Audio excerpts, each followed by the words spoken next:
Hello, girls, guys, or otherwise. This is Rich with your Christo-Pagan Sunday. Uh, Excuse me right here while I try to get my life together. This video is take two. I'm going to try to do this all in one take, and it's going to be pretty massive of an undertaking. I'm not going to go through what we studied before in the secret book of James, from the non-commodity scriptures. If you have this book in particular, you can follow along. If you go on to sacredtexts.org, I do believe it is, and you look up the Mayer translation, that is the translation that we are going with. We are starting at the head of prophecy. This is 621, or if you're in this book, page 26. We are going to go through a lot of information, and I don't want to keep us here much longer. I will be reading off of my notes. I have a half a screen of notes here, so if you see me looking like I'm reading, that is exactly why.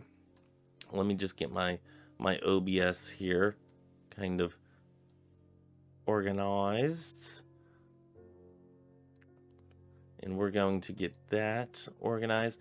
Whoops, I didn't want to do that. I'm trying to get my Word document so I can read that and actually look at y'all. So I'm all the way down. Okay, hold on. Let's get comfy here because I'm going to be reading a lot of things here. And the way I'm going to read this is I'm going to read scripture and then my note. And I am done with about 3-4 pages out of like 5 I think we have. So yeah, it's going to be a lot of information all at once.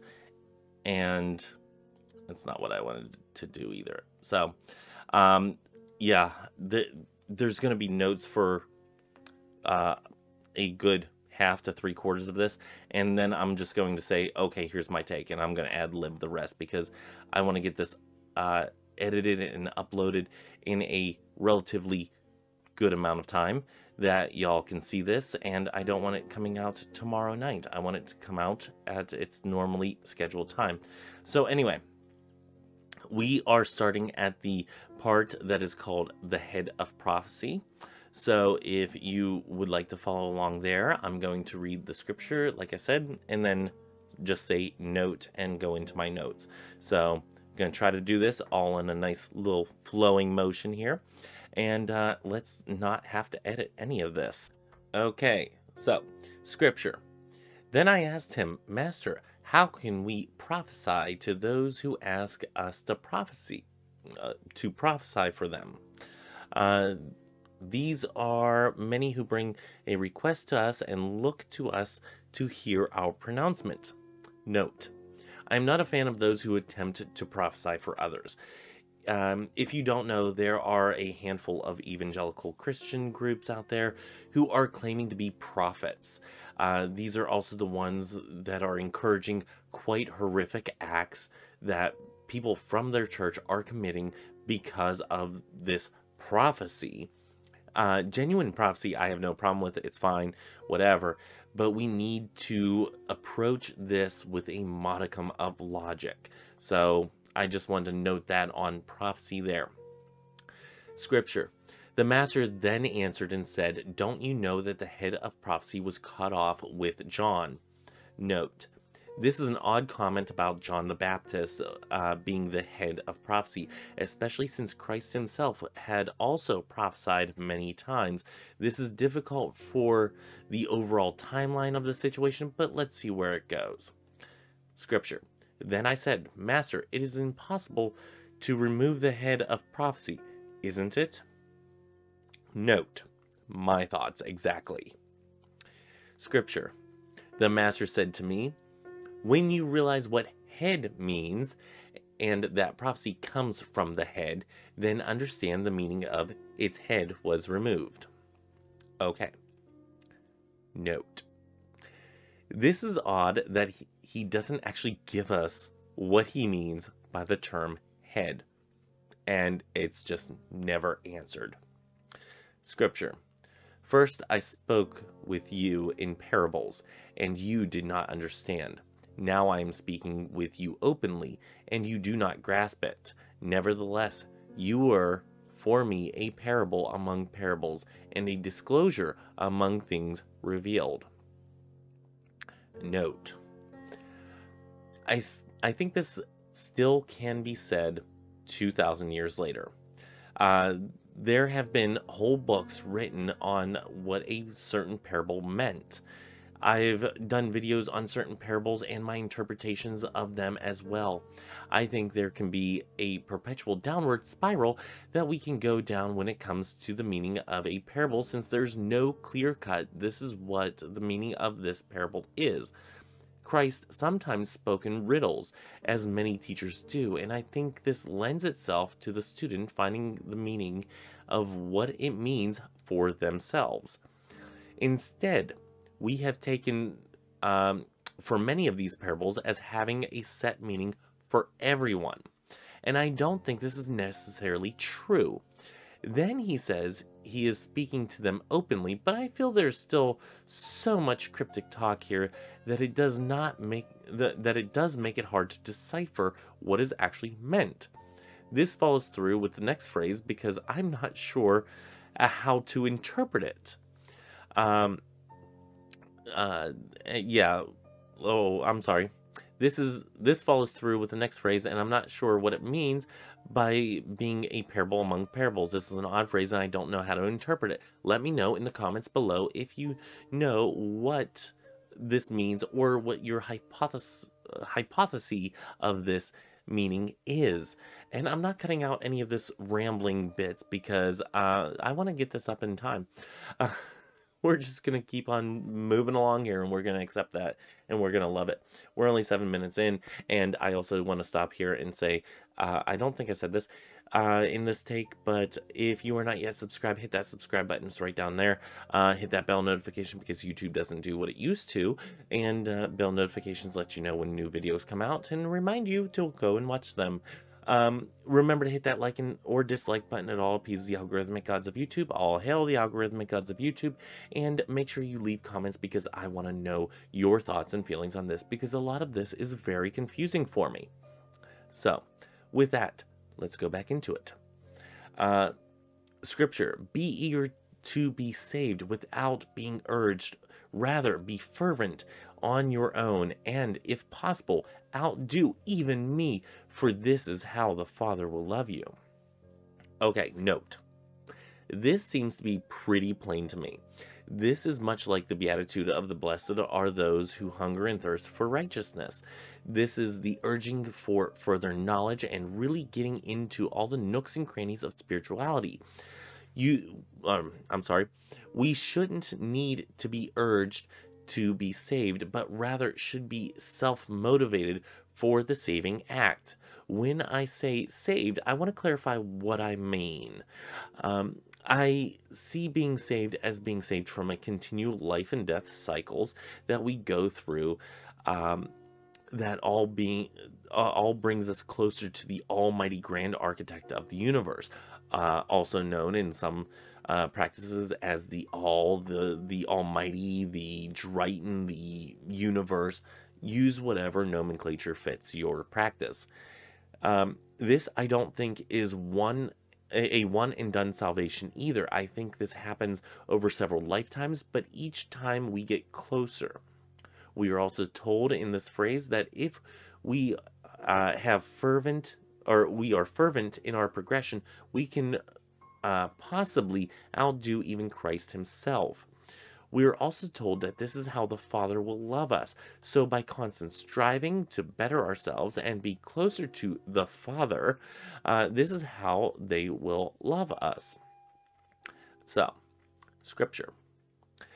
Come to hate hypocrisy and evil intention. Intention produces hypocrisy, and hypocrisy is far from truth. Note. We are then told to hate hypocrisy. Clear enough, right? I want to focus on the phrase intention produces hypocrisy. I would like to see what y'all think of this as well. Down in the comments. Uh, what I get from this is that if we have a stake in the game, we cannot be purely objective with our actions. When we do something with non-objective actions, we sometimes are willing to go against our morals. If we go against our morals, we are then thus being hypocritical to our beliefs. Let me know your take on this one, because I'm quite interested. Scripture. Do not let heaven's kingdom wither away. It is like a palm shoot whose dates dropped around it. It produced buds, and after they grew, its productivity dried up. This is also what happened with fruit that came from this single root. After it was harvested, fruit was obtained by many. It certainly would be good if you could produce new growth now. You would find it. Okay. Note. This is something that even the footnotes of the book states is a difficult thing to translate. I don't really know how to interpret it. It's very confusing, as many parts of this are. I think there are definitely parts in this secret book of James that are parts that we can take and hold and utilize in our own lives and practices, but some of this book is just downright confusing. Scripture, moving on. Since I was glorified like this once before, why do you hold me when I am eager to go? After my labor, you have made me stay with you another 18 days because of the parables. For some people, it was enough to listen to the teaching and understand the shepherds, the seed, the building, the lamps of the young women, the wage of the workers, and the silver coins, and the woman. Note. It appears to me as if Christ is stating in this phrase that his very disciples were a little on the greedy side, but the good kind of greedy. They wanted to know more. They hungered after the teachings of Christ. They wanted to have all the knowledge that he was willing to impart on them. He is also saying that at the beginning of this phrase that he has once before given them the knowledge that they are still searching for. All they must do at this point is to take that knowledge and be putting it into practice. Then they were taught but did not learn. Scripture. Be eager for the world. The first aspect of the word, be eager for the word. The first aspect of the word is faith. The second is love. And the third is works. And from this comes life. Note. This to me seems as if Christ is quite plainly stating the secret for life. We see Christ commonly referred to as the Word due to John chapter 1, verse 1. Transposing this, we can see the first aspect of being Christ or Christ-like is faith. The second part is love. And the third part is works. Given the life of Christ, I would say that this would be quite accurate. Scripture. The word is like a grain of wheat. When someone sowed it, he had faith in it. And when it sprouted, he loved it, because he saw many grains instead of just one. And after he worked, he was saved, because he prepared it as food, and he still kept some out to sow. Okay. Note. Of course, we have Christ dumbing things down for his disciples. This is saying that when you tend to your faith of Christ, or at least his teachings, you will be kept alive. Have faith in him, love him, and do works in his name, and you will be kept alive. You, in essence, will be filled. At least, that's my interpretation. Let me know down in the comments below if this is an accurate interpretation to your thoughts on this. Scripture. This is how you can acquire heaven's kingdom for yourselves. Unless you acquire it through knowledge, you will not be able to find it. Okay, note. This is a stark difference from the way that most mainstream churches say that you can acquire a ticket to heaven. To many churches, the only way is through Christ. Here we are told that if we acquire knowledge, then we will be able to find our way to heaven. So we actually have quite a weird dichotomy here between mainstream church and belief system of the mainstream church and what is actually said here in the secret book of James. Okay, moving on. This is under be sober, be saved. Okay, excuse me, I have an itchy nose. Scripture. So I say to you, be sober, do not go astray, and often have I said to you all together, and also to you alone, James, be saved. I have commanded you to follow me, and I have taught you how to speak before the rulers. Okay. Note, this is stating that we should stay on the course. Don't get distracted from your mission. Much like me reading from the script here, I want to make sure that I stay on track. Scripture.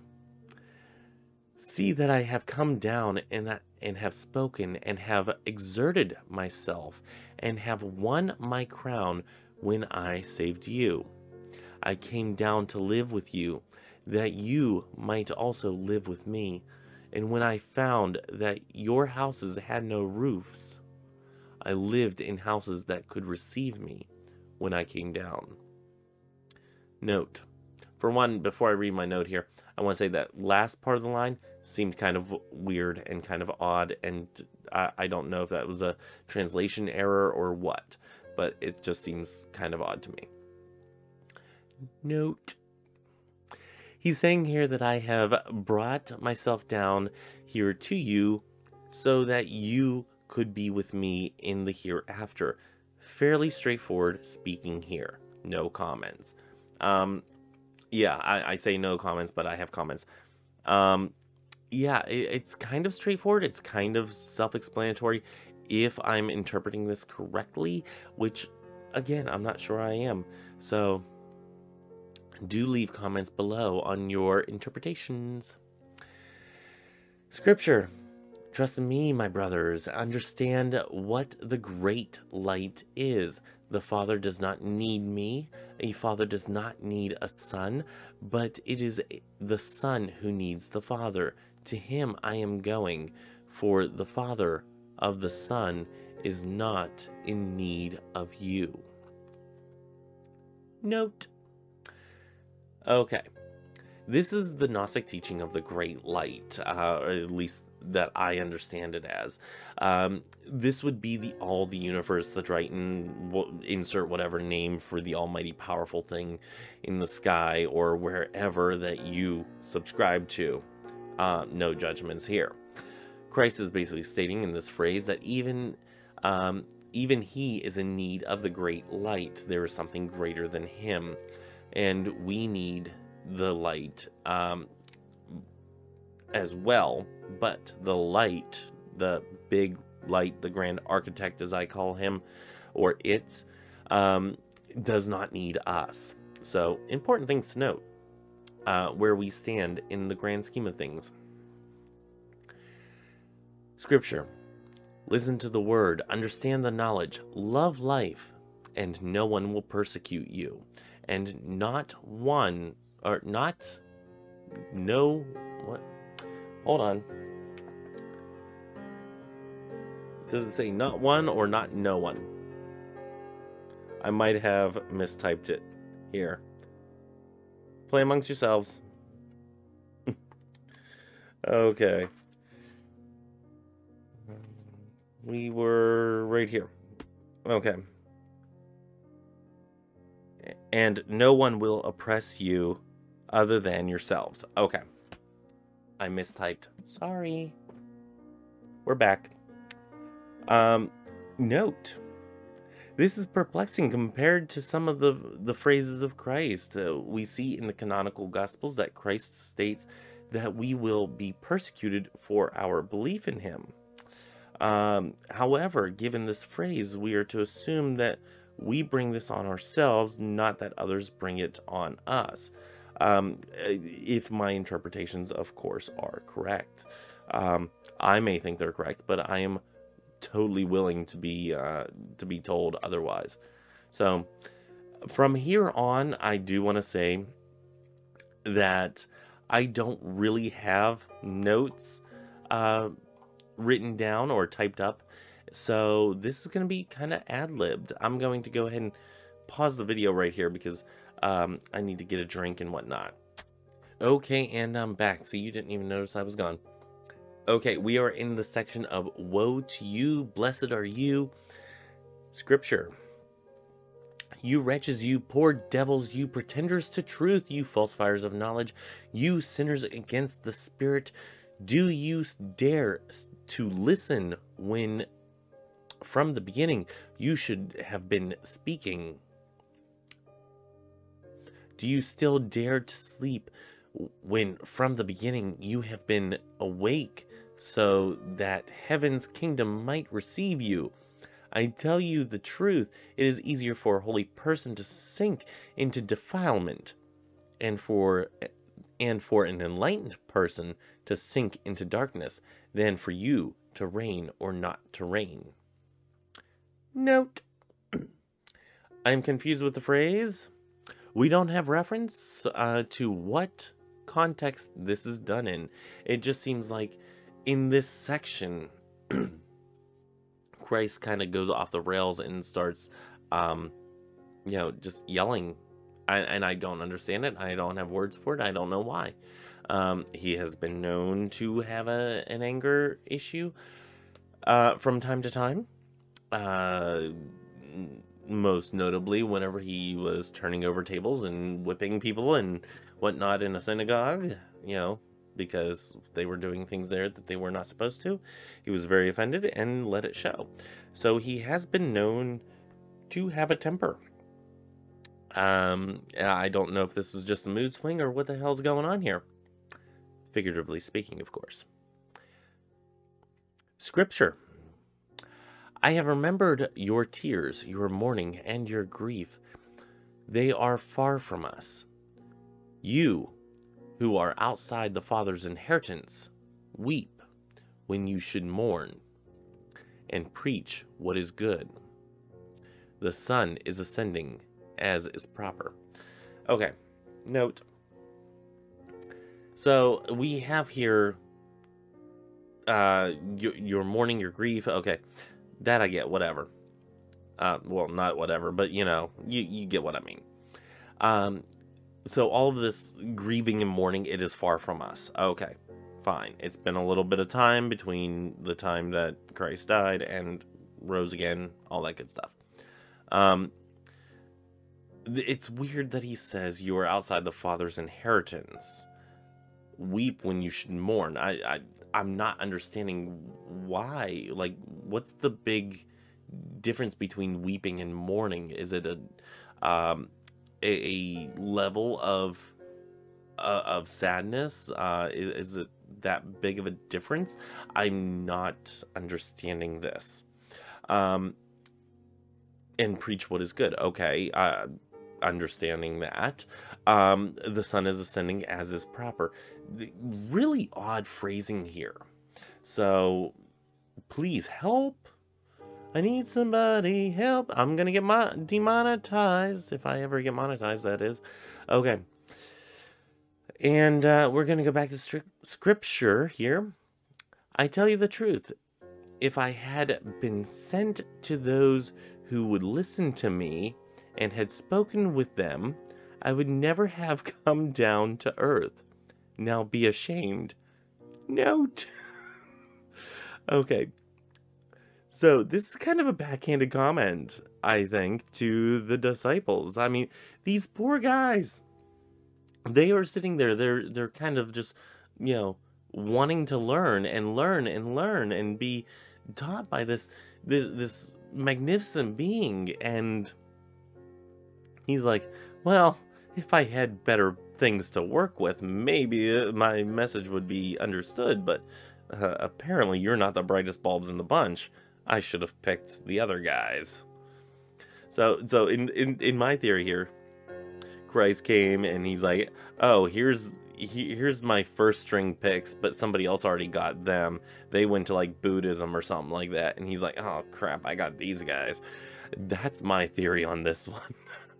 But yeah, I wow. And he's like, just like, be disappointed in yourselves. Just be disappointed. Because yeah, apparently I did not get the brightest bulbs. Scripture. Look, I shall be leaving you and go away, and I do not want to stay with you any longer, just as you yourselves have not wanted this. Follow me quickly. This is why I tell you, for you I came down. You are loved ones. You are the ones who will bring life to many people. Invoke the Father.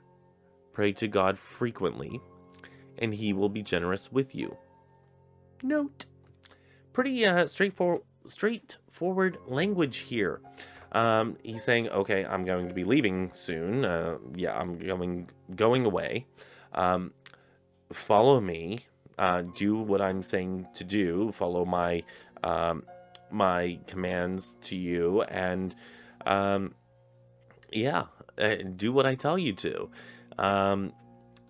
This is why I came here. You are loved ones. I love you, and I want you to follow me and be where I am going to be. So do as I say.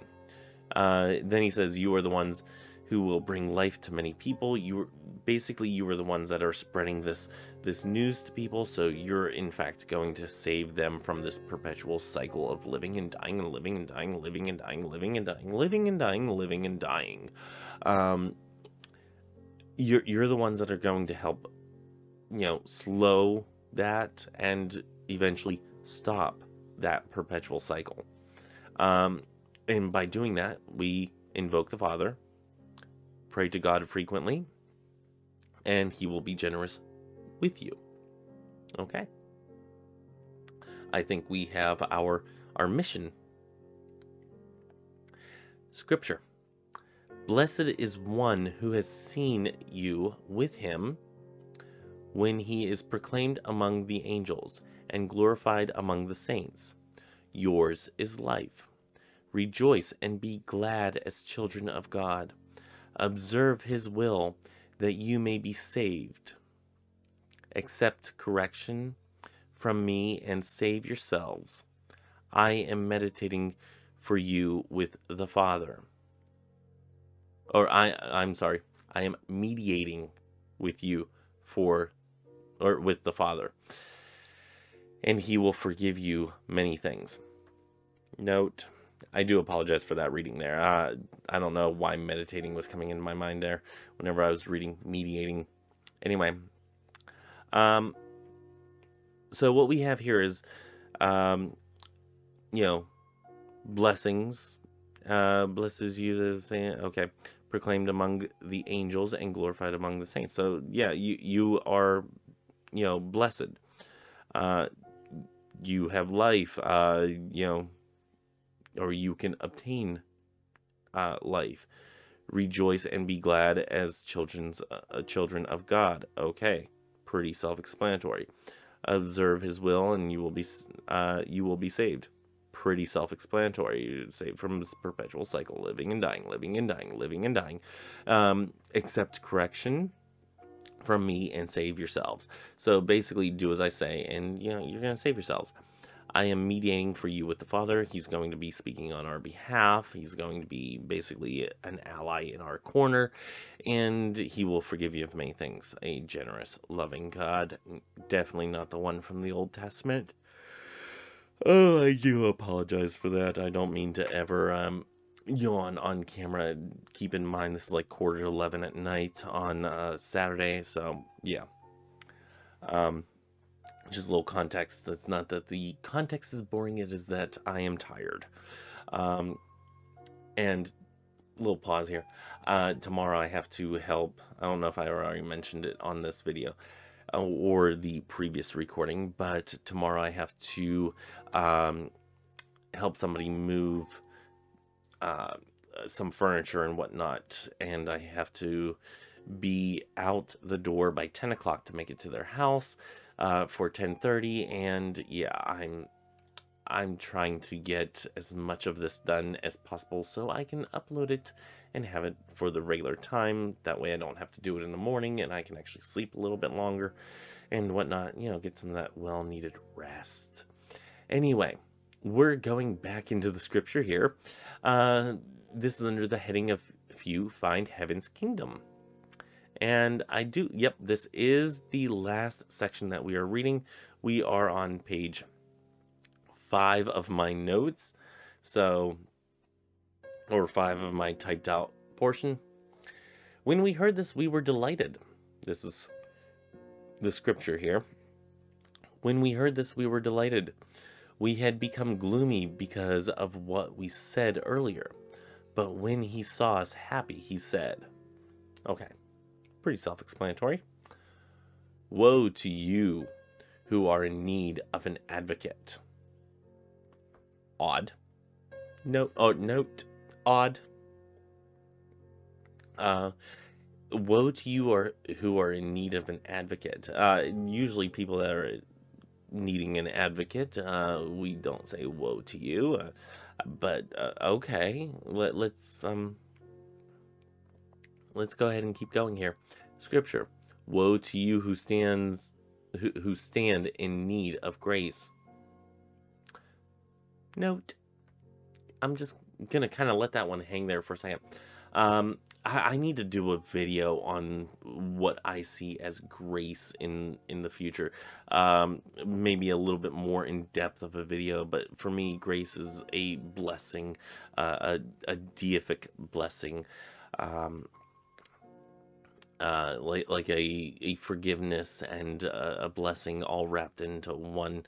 And I have a fly in here. Oh, into one glorious package. Go away, fly.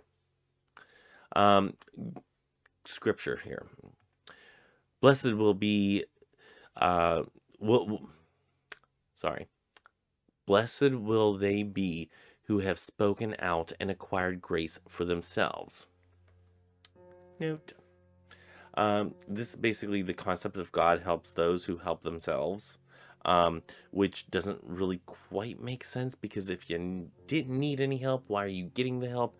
But if you are in need of help, why are you not receiving any? So, yeah, I don't quite understand that. I don't quite get that. But hey, that's where we find ourselves here. Let's continue. Scripture. Compare yourselves to foreigners. How are they viewed in your city? Why are you anxious to banish yourselves on your own and distance yourselves from your city? Why abandon your dwelling on your own and make it available for those who want to live in it? You exiles and runaways, woe to you, for you will be captured. Note. I don't really get where he's coming from this. I mean, he himself was a refugee, but yeah, how are you viewed in your city? I don't know. Why are you anxious to banish yourselves on your own and distance yourselves from your city? Usually because the people that live there are a bunch of assholes. But you know, why abandon your dwelling and make on your own and make it available to those who want to live in it? Usually because they give me money. You exiles and runaway, woe to you, for you will be captured. Why? I don't understand this. Please, somebody explain this. Some of this does not make sense. I don't, like I said before, I don't know if this is something with the way the text actually was written, or if this is having to do with fragment pieces missing, or just a mistranslation or anything of that nature. I don't know, but a lot of this does not make any sense. But we're going to continue. Scripture. Or maybe you think that the Father is a lover of humanity, or that he is won over by prayers, or that he is gracious to one because of another, or that he tolerates whoever is seeking. Note, that's what I've always been told, and I surely hope so, because this Father person, if not, is, yeah, it seems kind of, unjust in a way. Yeah, I mean, you don't have to be a lover of humanity, but you can be a lover of humans. Um, you don't have to be won over by prayers, but, asking for a blessing in a prayer is quite beautiful, and, holds you up on the shoulders and all that, and shows that they have a devotion, that they're a devotee of yours. So, yeah.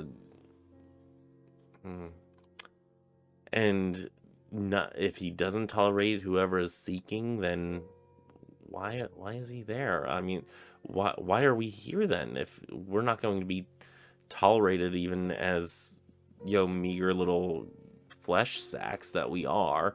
If we're not going to be tolerated for our shortcomings, what's the meaning of it all? Can we as human beings in this aspect ever be saved? This is an existential question here.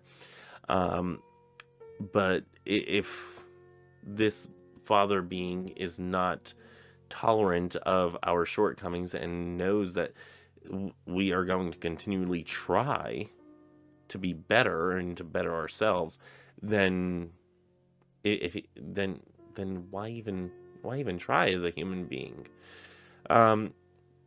Let's go back into the scripture here. He knows about desire and what the flesh needs. Doesn't it desire the soul? The body does not sin apart from the soul, just as the soul is not saved apart from the spirit. But if the soul is saved from evil, the spirit is, but if the soul is saved from evil, the spirit too is saved. The body becomes sinless. Wow. Come on, mouth, you're almost there. The spirit animates the body, but the body kills it. The soul kills itself. Okay, note. Because there seems to be some poeticness here, that there's a difference between a body, a spirit, and a soul, and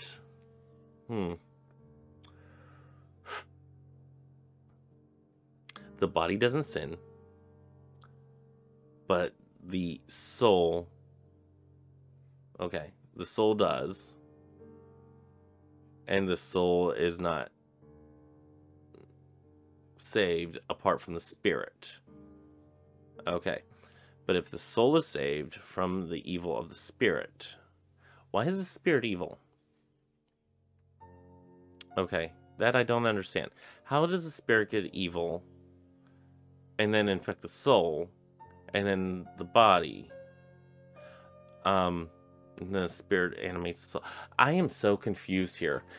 Are we just Russian nesting dolls of a spirit inside of a soul inside of a body? I am so confused here, and I'm okay saying this. It is very confounding here. I want to go back to the prayer of the Apostle Paul, because that was a good prayer, and I had fun doing this. This is utterly confusing. Okay. And I don't mind saying that. Okay. Scripture. I tell you the truth, he certainly will not forgive the sin of the soul or the guilt of the flesh, for none of those who have worn the flesh will be saved. Do you think that many have found heaven's kingdom? Note.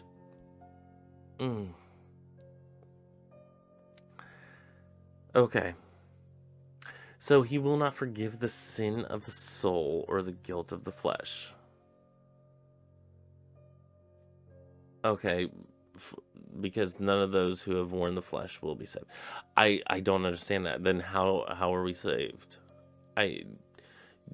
This seems to flying stark contradiction to what we were even told just earlier. Yeah, I am utterly confused.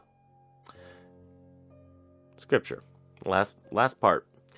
Blessed is one who has seen oneself as a fourth one in heaven. Note. Who else is there? I'm so confused. How? Oh, okay. If you're the fourth one in heaven, well, for one, there would be two or three others. So, yeah. If you see yourself as being part of heaven, then yeah, that would be fantastic. It'd be great. It'd be awesome. However, under these circumstances, how can you ever see yourself in heaven? But then again, the circumstances are so confusing and so convoluted and so wrapped up in riddles that I have no clue what's going on. Can we just go back to the prayer of the Apostle Paul? It was Paul's prayer, right? It was the first one that we started out with. Yeah, prayer of the Apostle Paul.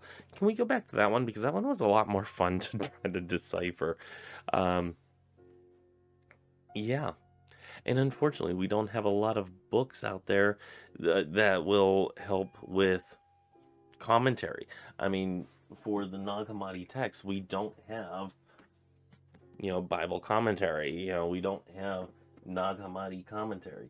And I'm just going to flop that one back in, and I'm going to put it upside down to annoy everybody that has a little OCD.